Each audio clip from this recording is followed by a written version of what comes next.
Hi, today, Sunday, April the 7th, we are having an open house at 2678 Country Club Drive in Countryside. We have a listing of 3-bedroom, 2-bath, dining room, off the sliders off, so you have a little privacy area. You can even make that a breakfast nook out there. When you walk in, the master is on the right, and the little family room, and then you come into the kitchen.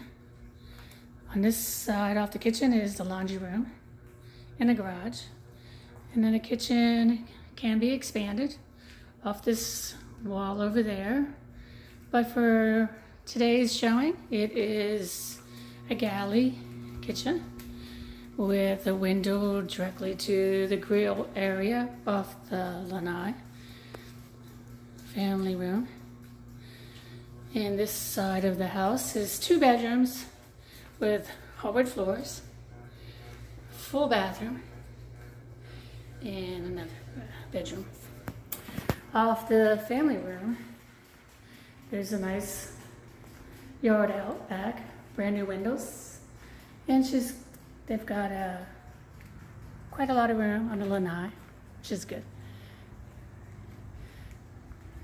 Shallow end of the pool.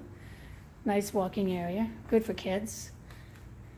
Big spa, and it's all fenced in. Nice bird cage. Fenced in for a dog run. And you've got the master sliders going right out onto the lanai. And to give you another quick turn to see this beautiful pool. Plenty of space for entertaining. Come back in. Family room again. Beautiful day. And off to the right of the walk-in front door is the master. Hardwood floors. And the master bathroom with closets. Hope to see you. Come on by. If not, if you can't make an appointment, call 727-403-9478. Have a great day.